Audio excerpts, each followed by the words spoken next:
Capítulo 5. Os Suicidas. O Suicida da Samaritana. A 7 de abril de 1858, pelas 7 horas da noite, um homem de cerca de 50 anos e decentemente trajado apresentou-se no estabelecimento da Samaritana de Paris e mandou que lhe preparassem um banho. Decorridas cerca de 2 horas, o criado de serviço, admirado pelo silêncio do freguês, resolveu entrar em seu gabinete a fim de verificar o que ocorria. Deparou-se-lhe então um quadro horroroso. O infeliz degolara-se com uma navalha e todo o seu sangue misturava-se à água da banheira. E como a identidade do suicida não pôde ser averiguada, foi o cadáver removido para o necrotério. Nesse momento, o guia do médium pediu para esperar, pois ele estava ali. Segue a evocação. Meu irmão, dize-nos aonde vos achais hoje. Não sei, me diga. Estais numa reunião de pessoas que estudam o espiritismo e que são benévolas para convosco. Dizei-me se vivo, pois este ambiente me sufoca. Nota: sua alma, posto que separada do corpo, ainda está completamente imersa no que poderia chamar-se o turbilhão da matéria corporal. Vivazes lhe são as ideias terrenas a ponto de se acreditar encarnado. Quem vos impeliu a vir aqui? Sinto-me aliviado. E qual o motivo que vos arrastou ao suicídio? Morto? Eu? Não, eu habito meu corpo. Não sabeis como sofro, sufoco-me. Oxalá, eu gostaria que uma mão compassiva pudesse me aniquilar de uma vez por todas. Dize-nos então por que não deixastes indícios que pudessem tornar-vos reconhecível. Estou abandonado. Fugi ao sofrimento para entregar-me à tortura. E tendes ainda os mesmos motivos para ficar incógnito? Sim, não revolvais com ferro candente a ferida que sangra. Poderia dar-nos o vosso nome, idade, profissão e até o domicílio? Absolutamente não. Não posso e não quero. Nossa intenção é só ajudá-lo. Diga-nos então, tinhas dinheiro, famílias, mulher, filhos? Eu era um desprezado, ninguém me amava. E o que fizestes para ser assim repudiado? Quantos o são como eu? Um homem pode viver abandonado no seio da família quando ninguém o preza? E no momento de vos suicidardes, não experimentastes qualquer hesitação? Eu ansiava pela morte, esperava repouso, esperava repousar. Diga-nos então como é que a ideia do futuro não vos fez renunciar a esse tal projeto? Eu não acreditava nele, absolutamente. Era um desiludido. O futuro é a esperança. Que reflexões vos ocorreram ao sentirdes a extinção da vida? Não refleti, eu senti. Mas a vida não se me extinguiu. Minha alma está ligada ao corpo. Sinto os vermes a corroerem-me. Poderia dizer-nos que sensação experimentastes no momento decisivo da morte? Mas ela se completou? Como? Me sinto vivo? Foi doloroso o momento em que a vida se vos extinguiu? Menos doloroso que depois. Só o corpo sofreu.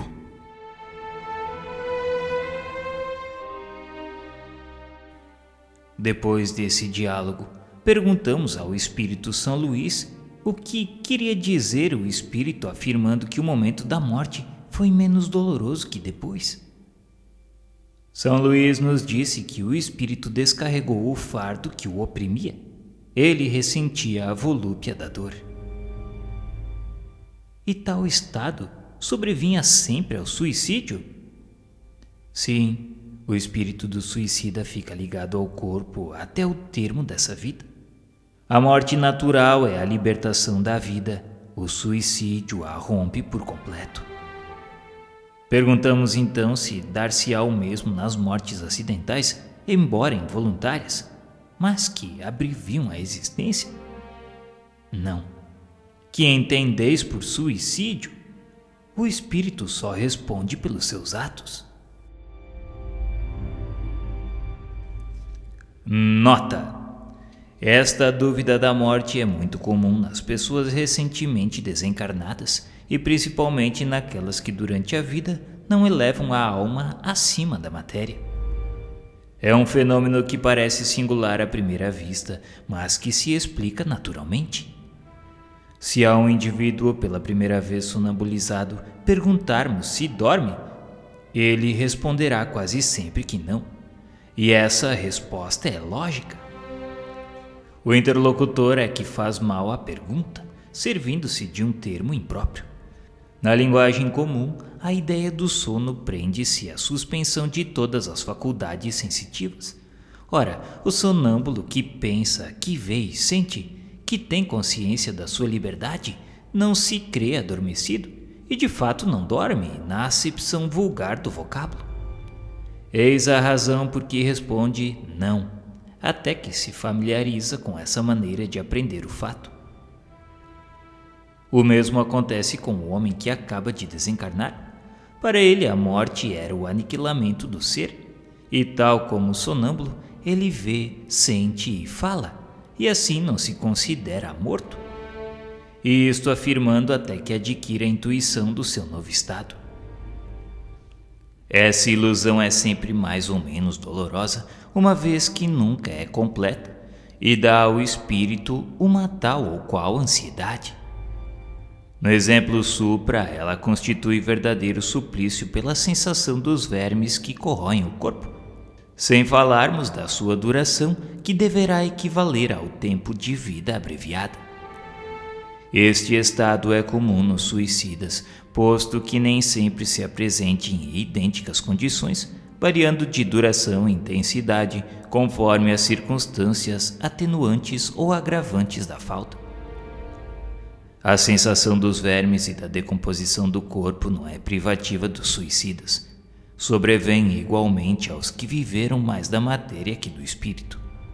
Em tese, não há falta isenta de penalidades, mas também não há regra absoluta e uniforme nos meios de punição.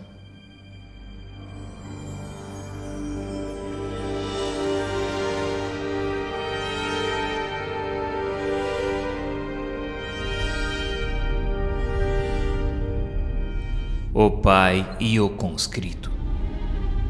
No começo da Guerra da Itália, em 1859, o negociante de Paris, pai de família, gozando de estima geral por parte de seus vizinhos, tinha um filho que fora sorteado para o serviço militar.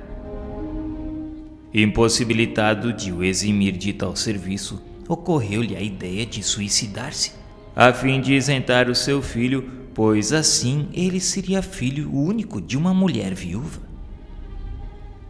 Um ano mais tarde foi evocado na Sociedade de Paris a pedido de pessoa que o conhecera, desejosa de certificar-se da sua sorte no mundo espiritual. Perguntamos a São Luís se poderia dizer-nos se era possível evocar o espírito a que estávamos nos referindo. Ele respondeu que sim, e o espírito ganharia muito com isso, porque ficaria mais aliviado. Depois da evocação, seguiu-se o diálogo.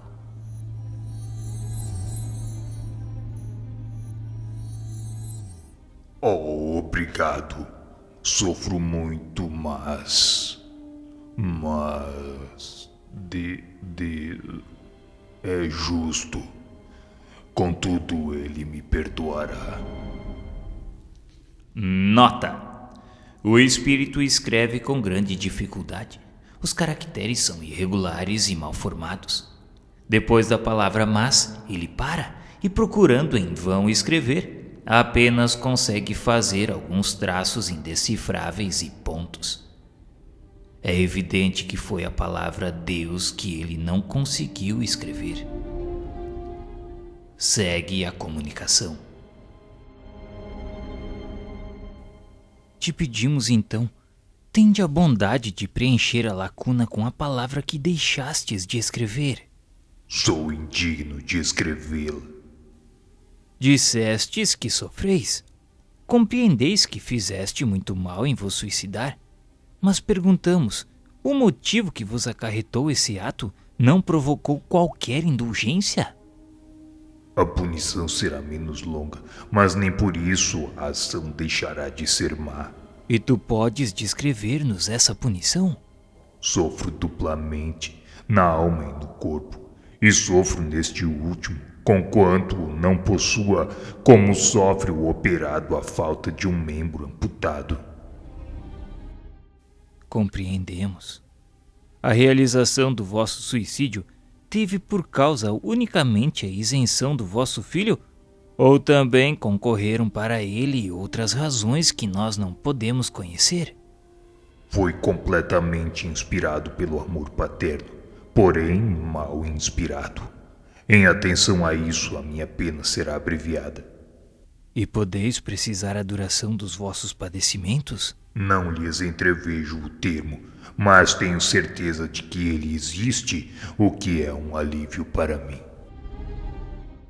Há pouco não vos foi possível escrever a palavra Deus, e no entanto temos visto espíritos muito sofredores fazê-lo.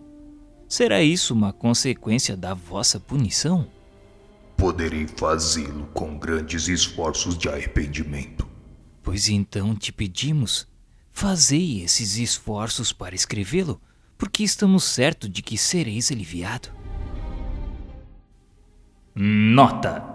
Nesse instante, o espírito acabou por traçar esta frase com caracteres grossos, irregulares e trêmulos. Deus é muito bom. Estamos satisfeitos pela sua boa vontade com que correspondestes à nossa evocação. E te prometemos que vamos pedir a Deus para que estenda sobre vós a sua misericórdia. Sim, meus amigos, muito obrigado. Perguntamos novamente a São Luís se poderia ministrar-nos a sua apreciação sobre aquele suicídio. Ele deu-nos a resposta que aquele espírito sofria justamente, pois lhe faltou a confiança em Deus, falta que é sempre punível. A punição seria maior e mais duradoura se não houvera como atenuante o motivo louvável de evitar que o filho se expusesse à morte na guerra. E Deus, que é justo e vê o fundo dos corações, não o pune senão de acordo com as suas obras.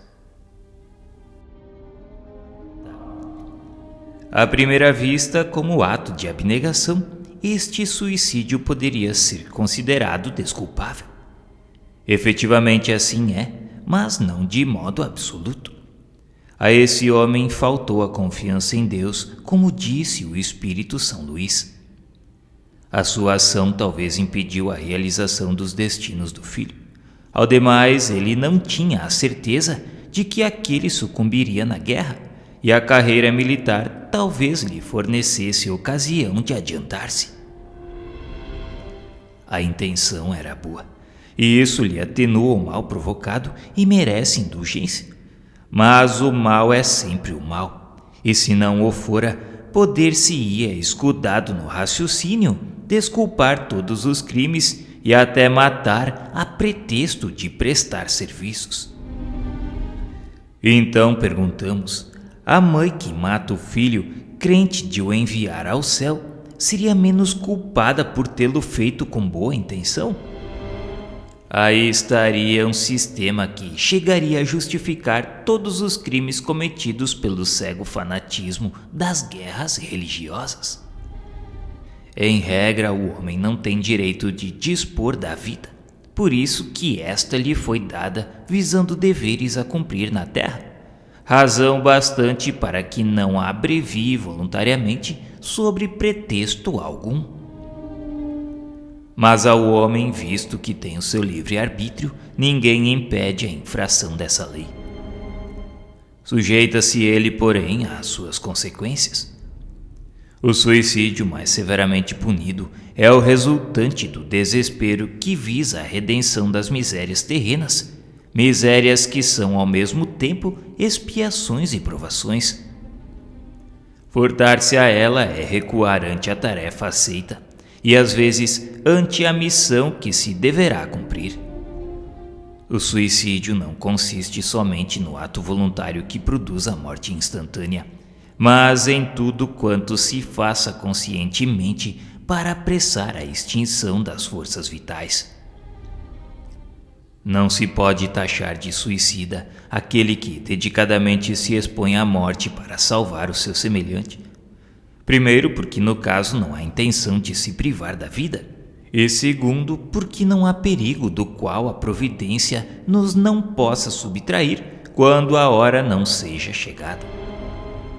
A morte em tais contingências é sacrifício meritório como ato de abnegação em proveito de outrem.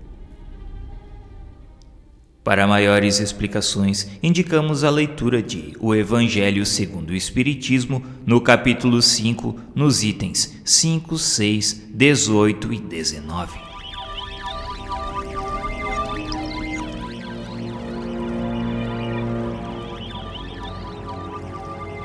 François Simon Louvet. A seguinte comunicação foi dada espontaneamente em uma reunião espírita no Havre, a 12 de fevereiro de 1863. François nos diz: tereis piedade de um pobre miserável que passa muito por cruéis torturas? Oh, o vácuo, o espaço, despenho-me, caio, morro, acudam-me. Deus, eu tive uma existência tão miserável. Pobre diabo, sofri fome muitas vezes na velhice, e foi por isso que me habituei a beber, a ter vergonha e desgosto de tudo. Quis morrer e atirei-me. Oh, meu Deus, que momento! E para que tal desejo, quando o fim estava tão próximo? Orai para que eu não veja incessantemente este vácuo debaixo de mim. Vou despedaçar-me de encontro a essas pedras. Eu vou-lo suplico a vós que conheceis as misérias dos que não mais pertencem a esse mundo. Não me conheceis, mas eu sofro tanto. Para que mais provas? Sofro, não será isso bastante? Se eu tiver a fome em vez deste sofrimento, mais terrível e aliás imperceptível para vós, não vacilaríeis em aliviar-me com uma migalha de pão. Pois eu vos peço que oreis por mim. Não posso permanecer por mais tempo neste estado. Perguntai a qualquer desses felizes que aqui estão e sabereis quem fui. Orai por mim. Meu nome foi François Simon Louvet.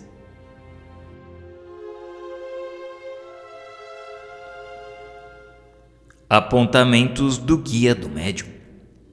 Esse que acaba de se dirigir a vós foi um pobre infeliz que teve na terra a prova da miséria. Vencido pelo desgosto, faltou-lhe a coragem e, em vez de olhar para o céu como devia, entregou-se à embriaguez. Desceu aos extremos últimos do desespero, pondo termo à sua triste provação. Atirou-se da Torre Francisco I no dia 22 de julho de 1857. Por isso, filhos, tende piedade de sua pobre alma, que não é adiantada, mas que lobriga da vida futura o bastante para sofrer e desejar uma reparação. Rogai a Deus lhe conceda essa graça, e com isso tereis feito obra meritória. Buscando-se informes a respeito, encontrou-se no Jornal do Havre, de 23 de julho de 1857, a seguinte notícia local.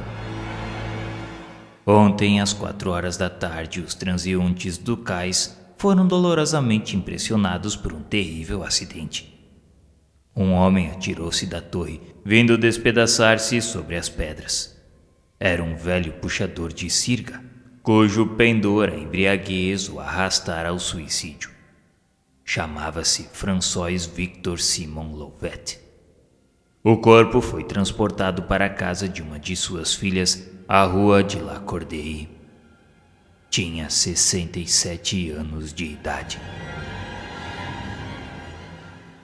Nota: 6 anos fazia que esse homem morrera e ele se via ainda cair da torre, despedaçando-se nas pedras. A terra, o vácuo, horroriza-o a perspectiva da queda, e isso há 6 anos.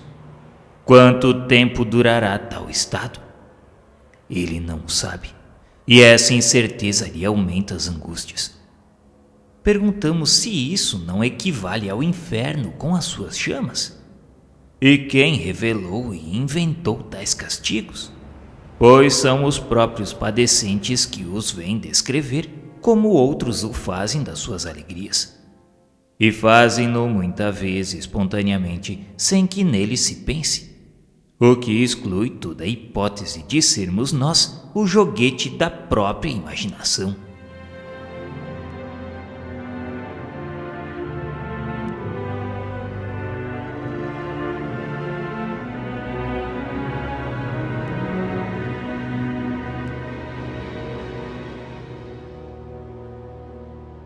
Mãe e filho. Em março de 1865, o negociante em pequena cidade nos arredores de Paris tinha em sua casa gravemente enfermo o mais velho dos seus filhos, que contava 21 anos de idade. Este moço, prevendo o desenlace, chamou sua mãe e teve forças ainda para abraçá-lo. Esta, vertendo copiosas lágrimas, disse-lhe: "Vai, meu filho, precede-me, que não tardarei a seguir-te." Dito isto, retirou-se, escondendo o rosto entre as mãos. As pessoas presentes a essa cena desoladora consideravam simples explosão de dor as palavras da senhora sua mãe, dor que o tempo acalmaria. Morto o doente, procuraram-na por toda a casa e foram encontrá-la enforcada num celeiro. O enterro da suicida foi juntamente feito com o do seu filho. Muitos dias depois desse fato, foi feita a evocação do filho. Perguntou-se se ele sabia do suicídio da sua mãe em consequência do desespero que causou a sua morte. A resposta dele foi sim, e sem o pesar causado por essa fatal resolução da parte dela, se julgaria completamente feliz. Pobre e excelente mãe, não pôde suportar a prova dessa separação momentânea e tomou, para se unir ao filho, o caminho que dele mais deveria afastá-la. E por quanto tempo agora se tornaria esse afastamento? Assim retardou indefinidamente uma reunião que tão pronta teria sido se sua alma se conformasse submissa às vontades do Senhor, se fosse resignada, humilde, arrependida diante da provação que lhe impunha, da expiação que deveria purificá-la. O filho ainda nos diz: orai, orai por ela, e sobretudo não a imiteis vós outras mães que vos comoveis com a narrativa da sua morte. Não acrediteis que ela amasse mais que as outras mães a esse filho que era o seu orgulho. Não, é que lhe faltaram a coragem e a resignação. Por isso, mães que me ouvis, quando a agonia empanar o olhar dos vossos filhos, lembrai-vos de que, como o Cristo, eles sobem ao cimo do Calvário, donde deverão alçar-se à glória eterna. Meu nome foi Benjamin.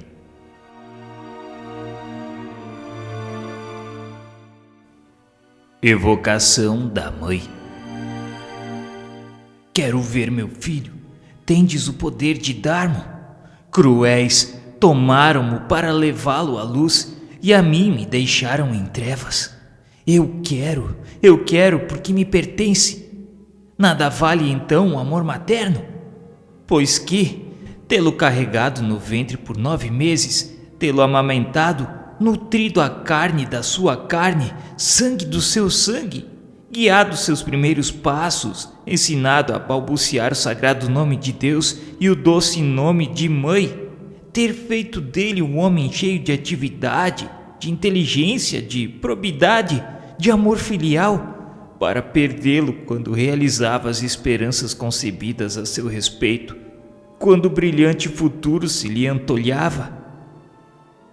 Não, Deus não é justo, não é o Deus das mães, não lhes compreende as dores e desesperos.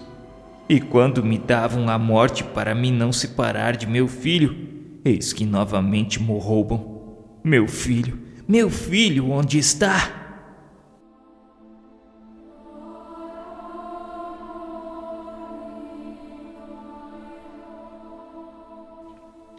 Pobre mãe, compartilhamos da vossa dor. Buscastes, no entanto, um triste recurso para vos reunirdes ao vosso filho. O suicídio é um crime aos olhos de Deus, e deveis saber que Deus pune toda infração das suas leis. A ausência do vosso filho é a vossa punição. Não, eu julgava Deus melhor que os homens, não acreditava no seu inferno. Porém, cria na reunião das almas que se amaram como nós nos amávamos. Mas enganei-me. Deus não é justo nem bom, por isso que não compreende a grandeza da minha dor como do meu amor.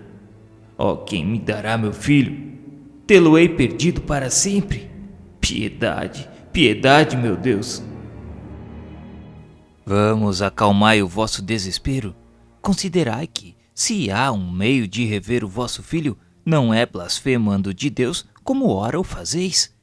Com isso, em vez de atrairdes a sua misericórdia, fazeis jus à maior severidade. Disseram-me que não mais o tornaria a ver, e compreendi que o haviam levado ao paraíso. E eu estarei acaso no inferno? No inferno das mães? Ele existe, demais o vejo. O vosso filho não está perdido para sempre, certo tornareis a vê-lo. Mas é preciso merecê-lo pela submissão à vontade de Deus, ao passo que a revolta poderá retardar indefinidamente esse momento. Ouvi-me, Deus é infinitamente bom, mas é também infinitamente justo. Assim ninguém é punido sem causa, e se sobre a terra ele vos infligiu grandes dores, é porque as merecestes. A morte de vosso filho era uma prova à vossa resignação. Infelizmente, a ela sucumbistes quando em vida, e eis que após a morte de novo sucumbis. Como pretendeis que Deus recompense os filhos rebeldes? A sentença não é, porém, inexorável, e o arrependimento do culpado é sempre acolhido. Se tivesseis aceito a provação com humildade, se houvesseis esperado com paciência o momento da vossa desencarnação, ao entrardes no mundo espiritual em que vos achais, teríeis imediatamente avistado vosso filho, o qual vos receberia de braços abertos. Depois da ausência você o veria radiante. Mas o que fizestes e ainda agora fazeis, coloca entre vós e ele uma barreira. Não o julgueis perdido nas profundezas do espaço, antes mais perto do que supondes. É que há um véu impenetrável que o subtrai à vossa vista. Ele vos vê e a ama sempre, deplorando a triste condição em que caístes pela falta de confiança em Deus e aguardando ansioso o momento feliz de se vos apresentar. De vós somente depende abreviar ou retardar esse momento. Orai a Deus e dizei comigo: meu Deus, perdoai-me o ter duvidado da vossa justiça e bondade. Se me punistes, reconheço tê-lo merecido. Dignai-vos aceitar meu arrependimento e submissão à vossa santa vontade.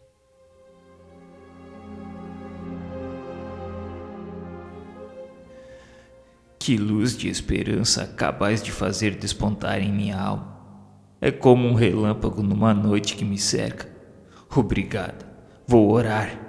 Adeus, meus amigos.